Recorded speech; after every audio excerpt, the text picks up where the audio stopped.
Today we're going to talk about making decisions about what to do in your hive based on what you see in your hive. This is important because what you see in your hive kind of can change what you actually want to do. Because knowing is half the battle. Hello there. Today we're going to take a look in here. Busy day for these bees. I still don't see any drones. Last time I was in here, only looked in the top box and glanced at the honey super. Didn't get into the bottom box to find out what's going on in the rest of the hive. Queen was looking good. Good brood pattern. She's doing her job. But I do want to find out if the bottom box is full of bees or just a ghost town. Sometimes over the winter time they move up and they don't even bother moving back down. So we may be doing some frame manipulation. Depending on what I see in there, I'm either possibly going to do a split, or my intention is, if I don't see any signs of swarming, the next 2 weeks are the perfect temperature for a Formic Pro mite treatment, and this is the best time for it, is when the next 2 weeks are going to be wonderful. That should take care of, most of the mite problem, if there is one, assuming there is. And Formic Pro is one of the rare treatments, I think the only one, that gets into capped brood and will kill the mites in the brood, which oxalic acid vaporization does not. So anyway, I am going to suit up and we're going to get to work. I'm excited to find out what's going on in there. Alright, smoker's lit, suits on. Look. Oh. There we are.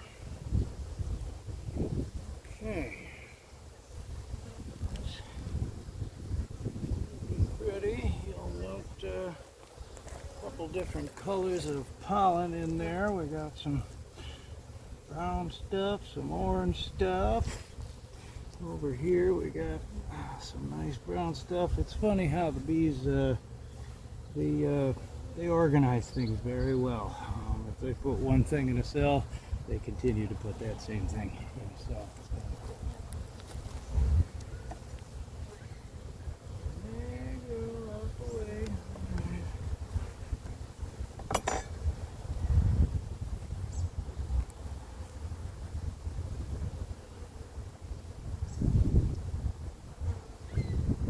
Alright, a little bit of nectar. Bread.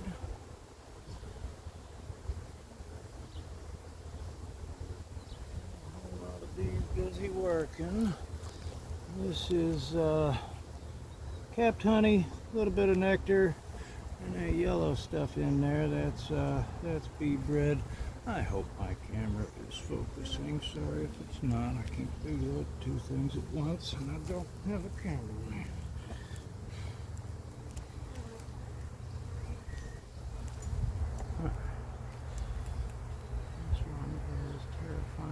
Empty. There's a couple supersedure cells. Those, if they're up high, they're supersedure. If they're down low, they're swarm cells.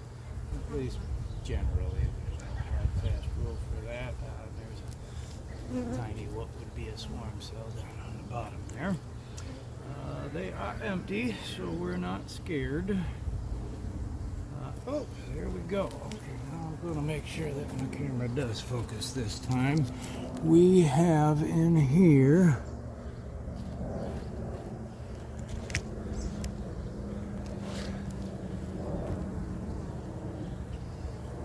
eggs.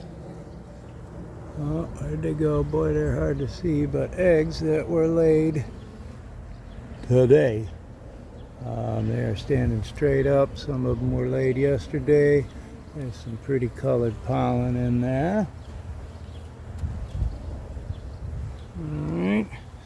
So, since we see eggs on this, we're going to check this frame for a queen. And right here is where my camera went out of focus and stayed out of focus for the entire rest of the time. But what I was talking about is a little more important than what you're seeing, so I'm just going to leave this stuff in. Very, very good brood pattern. And okay, I'll show you the difference here. This is a fantastic brood pattern, lots of bees there, but you see very few empty cells. That means the queen's filling them all up. Now on this side, you might confuse that with a spotty brood pattern, but there is nectar in some. We have larvae right there, and in the rest of them, probably can't see it, but there are freshly laid eggs in there, so the queen is in fact filling them up. Just because they're not kept doesn't mean she ain't doing her job. We have down here lots of pollen and bee bread. That is good. Every time I come out here, I see them bees bringing in the pollen. I think at the earlier part of the season they were just eating it and not storing it. They're feeding all this brood that the queen's laying, but they are now storing it, which is good to see. That means forage is acceptable and they've got more than they need so they can store it for later. Good. Another reasonably good brood pattern, and in all the cells that aren't kept we have eggs or larvae, which is good. Lots of nectar and pollen on this one. Couple more swarm cells on the bottom there. That is these guys here. That is generally a bad sign, but depends on how nervous you get about them. Some people knock them all off. I'm gonna not do that yet. Whole lot of nectar in this one, and everywhere there's not nectar, queen's been laying eggs. There's a bunch of capped cells, some good larvae right there.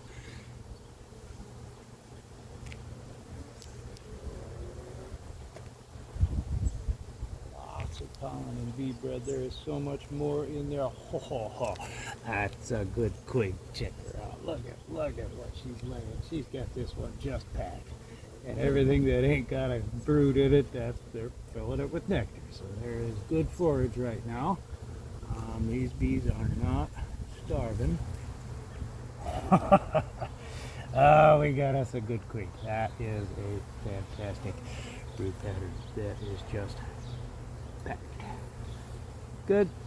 Another swarm cell down there. I've already, I guess I didn't point them out, but we are seeing at least a few drone cells, which is good.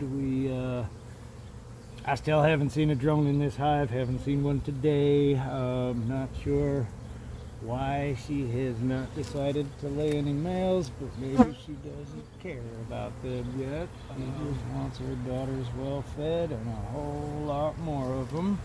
And here we have, I'm not sure if I broke that pulling it out, but this may be a sign of why this hive survived the winter.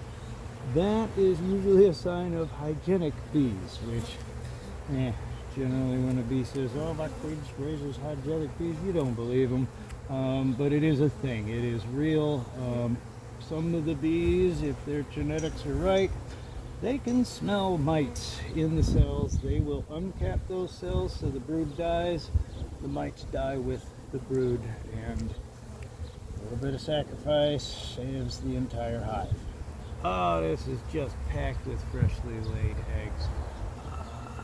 Just packed with eggs. Even if I don't see the queen, we know she's been on this frame at least within 1 day or more. They haven't. She's laying eggs on the outside. Okay, well, she wants a lot of bees. Holy cow. Some nectar, pollen, bee bread, all of the things that we want to see in a hive. I really want to find her so that I can cage her and do a mite test. Oh, We've been out of focus for a while. All good. Down into the bottom beak. And for the new beekeepers out there, if you don't have one of those fancy things that hang on the side of the frame, you just put this. Yeah, it's fine. And get a little honey on that one. A little bit of honey, a little bit of honey, and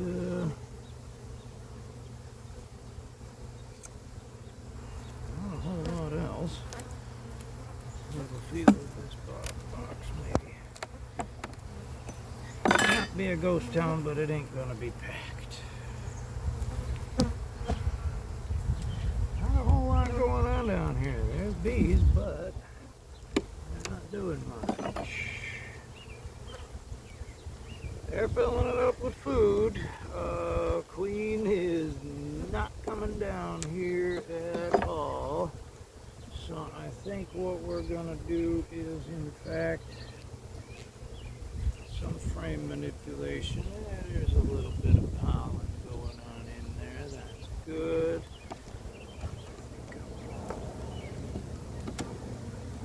And this is the frame that I tried to raise queens on. My attempts at grafting failed, but they raised their own. Thankfully, they are very resourceful. They just put comb all over this, and this is foundationless. So this is what comb looks like when you don't put a foundation in. You can kind of see right through it. It's translucent. Comb is very, very thin. Bees are incredibly efficient. It takes a lot of work just to produce a pound of comb, and this doesn't weigh very much. Do that. So what I'm going to do today is going to make my executive decision on the fly. Since all I saw was a couple cells with nothing in them, I'm not going to worry about them. We are going to take a couple of frames out of here. I think I'm going to take 3 since there was so much food upstairs. There's our brood. We're going to put some brood down in the bottom box. That way we will have nurse bees down here.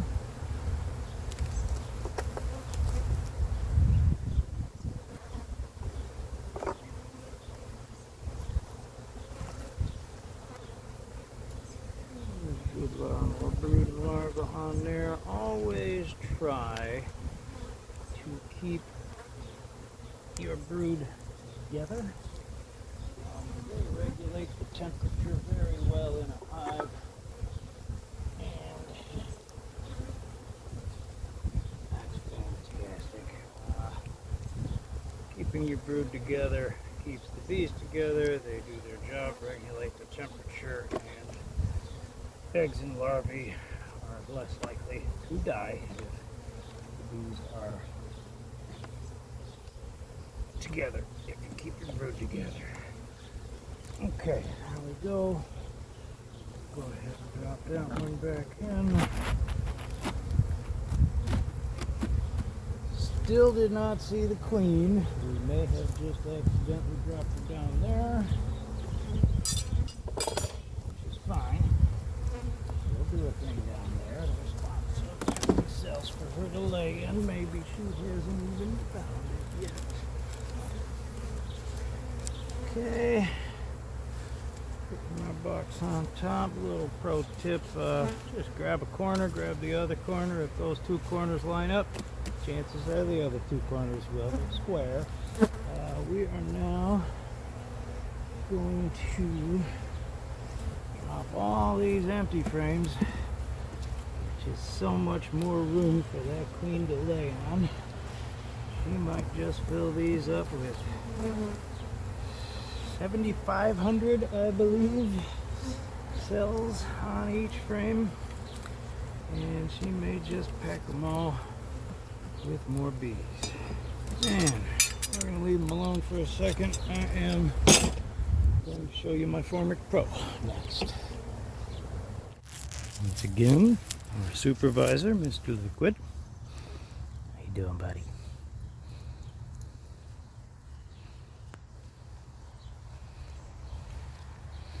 He is almost always out here when I'm working my bees. He's not scared of them.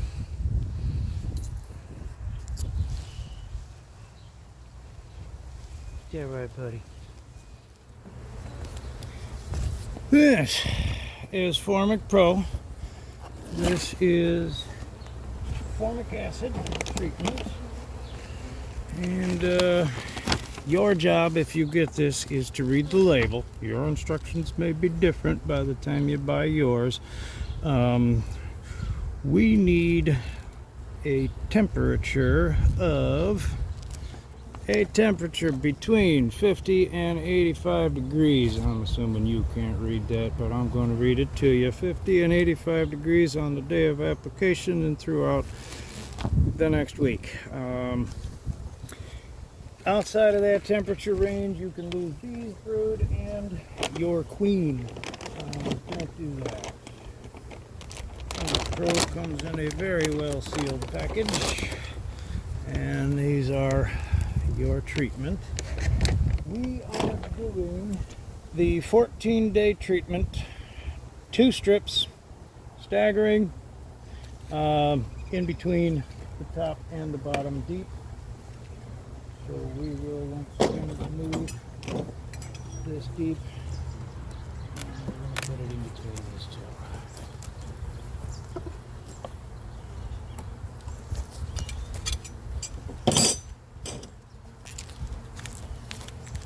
Fortunately, I thought ahead. Got my scissors. Now, hold your breath. This stuff is wicked.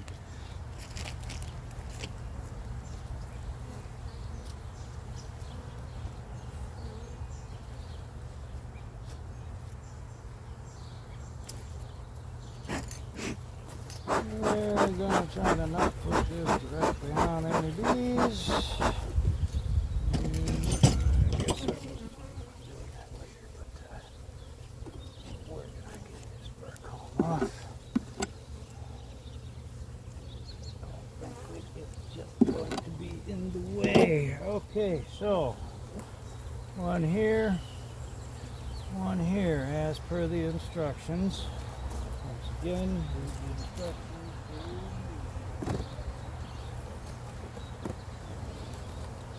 And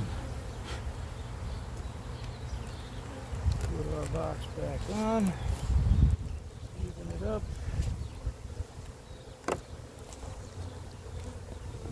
Move out the way, bees. We don't want to push any of you. Alright, honey shippers back on.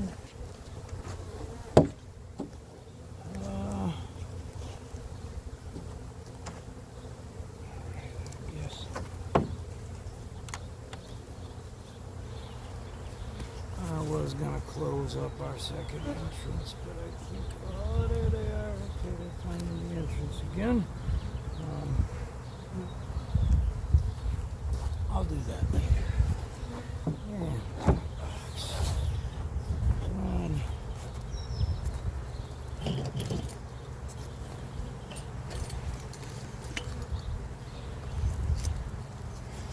we will cap off our smoker because we're done with it. That'll put it out.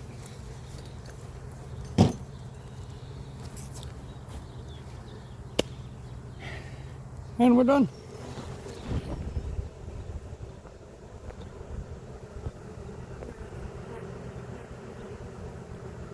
They're buzzing much more loudly than they were before.